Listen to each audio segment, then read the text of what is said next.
Welcome to the NWI.com Political Roundtable for Thursday, September 12th. I'm Robert Blaskowitz, Assistant Managing Editor of The Times. Joined with me today, Chris Ivanovic, Assistant Managing Editor of The Times. Doug Ross is enjoying a well-deserved vacation week, so we'll look forward to seeing him next week. But for this week, we've got plenty to talk about, starting with someone who's been in the news probably more than he would like, Tony Bennett, the former Indiana school chief, who was ousted from office in last year's election, went to Florida, became school chief down there, and then when these kind of emails percolated up to the surface, brought forward by the Associated Press's Tom LoBianco, ended up resulting in his resignation in Florida and the subsequent investigation into what he did with the A through F grading scale. Interestingly enough, a report came out last week that yes, please share what the report exonerated him from any wrongdoing, but pointed out flaws in the whole system, the A through F system, and that they didn't have enough staffing to adequately administer it. So I thought it interesting in that report that they really kind of, I thought, gave him a pass in terms of what he was doing specifically with Crystal House. The report pointed out that what he was doing was merely trying to make sure that the grading system, not these are an exact quote, but basically reflected that Crystal House was an outstanding school. It was known to be an outstanding school, and the grade should reflect that. Well, how did they know it was an outstanding school? Right. Was the problem, and so there's some questions I have about that report. But this week, the latest news is that more emails have surfaced that showed Bennett and his staff to be engaging in certain campaign-related activities on the job on government computers, that they had campaign material on the computers. They had 3 donor lists that were on the hard drive. They weren't just in emails, personal emails that maybe on their lunch hour they were working on.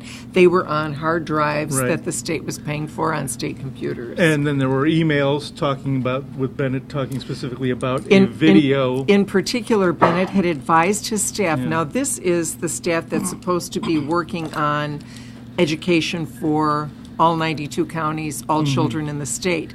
But what Bennett asked his staff to do was to review a speech by his then, at the time, Democratic opponent, Glenda Ritz, who actually defeated him in November of 2012. And I particularly love this quote, so I wanted to share it. And I only share it because I think it gives an idea of how bombastic and arrogant Tony Bennett could come off, even though some people admired and respected what he was trying to do to reform schools. This is kind of the edge that he had, I think, that maybe caused him to lose the election. He said, quote, "Below is a link to Glenda's forum in Bloomington. It is 1.35 minutes. I would ask that people watch this and scrub it for every inaccuracy and utterance of stupidity that comes out of her mouth." And that's what he wrote in an email. So that was particularly interesting. And then his staff responded, looking at, and so looking at the emails. Right. His defense was that, hey, if someone's criticizing the work that we're doing, it's legitimate work. It's not campaign related. It's legitimate work of our office. Right.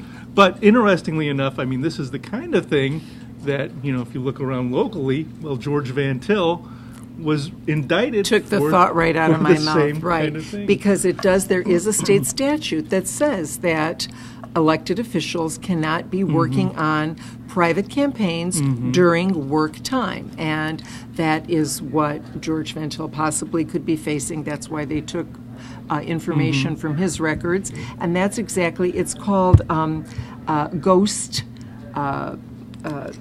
work, ghost campaigning. And, if indeed that's what they were doing, and there certainly seems to be from these emails some evidence that that's precisely what they were doing and spending quite a bit of time on. Right. And George Van Til, the former Lake County surveyor, who was indicted earlier this year, just to remind you of that. Well, he's still our surveyor. He's still the surveyor, sorry. Yes, he's still our surveyor. Sorry, George. Sorry, yes. So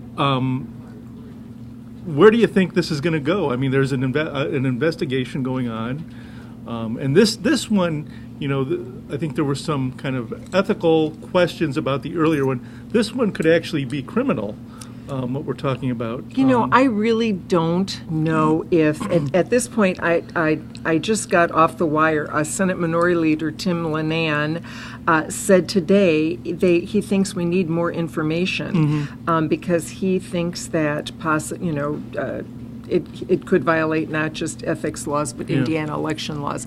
I don't know if anything's going to come of it. I think that you see, Glenda Ritz is constantly embattled by now the state Board of Education, which is just trying to completely strip her of all power, although they should be careful.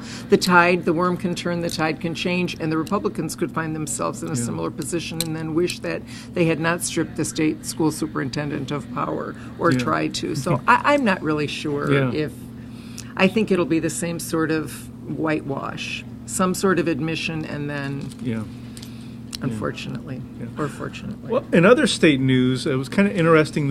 Earlier this week, a decision came down in the Lake County courts on the right to work law, this was the controversial law from a couple of years ago, that was passed a couple of years ago. By the Democrats walked out and got national attention for doing so. It was basically a law that weakens unions, that basically allows people, doesn't require them to join a union. They can still enjoy the benefits that the union provides in terms of what they negotiate in terms of benefits and contracts, but they don't have to pay the dues. And that is precisely what Lake County Superior Court Judge John Cedia found was unconstitutional. Right. That it was a form of unconstitutional, unfair taking of effort without having to pay for it. In the Indiana Constitution, there is a right to fair compensation. Right. And this is the right that he says is being violated. Right.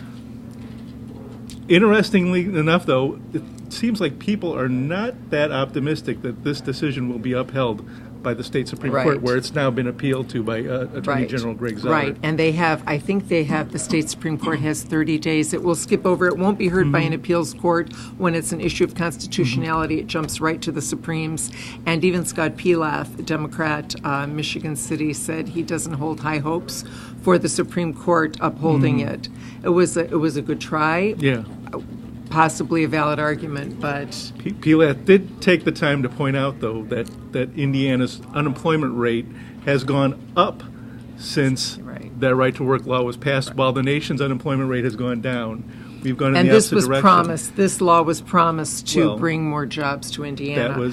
But even if you look at when this was being fought at the state legislature, throughout the country, the states that have right-to-work laws and the states that don't, it's really a wash as far as whether they add jobs or don't add jobs. And the obvious point of right-to-work, for anyone looking at it, knows that it's about politics and it's about unions supporting chiefly Democrats and trying to weaken unions, harm their membership, and thus weakening Democratic support and Democratic funding. So that's what this is all about. And we'll see how the Supreme Court rules on it. But declared a victory, but we'll see where that goes. For now, the law stays in place until they rule on it, and probably won't be till 2014 that we finally get a resolution to this. Locally, Lake County E911 still remains kind of a controversial issue. The consolidation of all the dispatch centers in Lake County, and we've had some complaints from some of the communities in Lake County about the amount that they're going to have to pony up and the irony of all that, you have to love being a journalist in Lake County, if not a resident. I'm sure as a resident must be extremely frustrating. And I don't wonder if Brian Hitchcock, the new person hired, who has years and years of experience consolidating county E911 systems across the country, I don't wonder if he wonders what he got himself into here. Because just when you think that it's a done deal, here comes St. John complaining about the number St. John itself, based on its own levy, submitted to Lake County, now saying that's too much money. We don't want to spend all that money once we're consolidated, and we would like you to go, asking local legislators to go to the General Assembly in January and ask them to change the law just for St. John and other Lake County municipalities so that they don't have to currently by law spend the money that they themselves passed according to their levy. And local legislators have said, "Are you nuts?" We have talked to legislators throughout the state, and they've said to us, other counties, Marion County, Porter County, all the other counties in the state were able to consolidate their E911 based on this law, and it's not likely that the law is going to be changed just for you. And interestingly, now St. John is proposing a two-county or a two bifurcated system where you have E911, two different ones, and they are claiming that they would like to see the high crime, high call municipalities and cities be formed into one, and St. John and the others who don't have that many calls be formed into another, and that they all each should have to pay for their own. I can't believe that at this late date now we're facing this argument, but stay tuned. Yeah. Well, it'll be interesting to watch where that goes. So that's all the time we have this week. Thank you for watching. We'll be back next week with another Political Roundtable.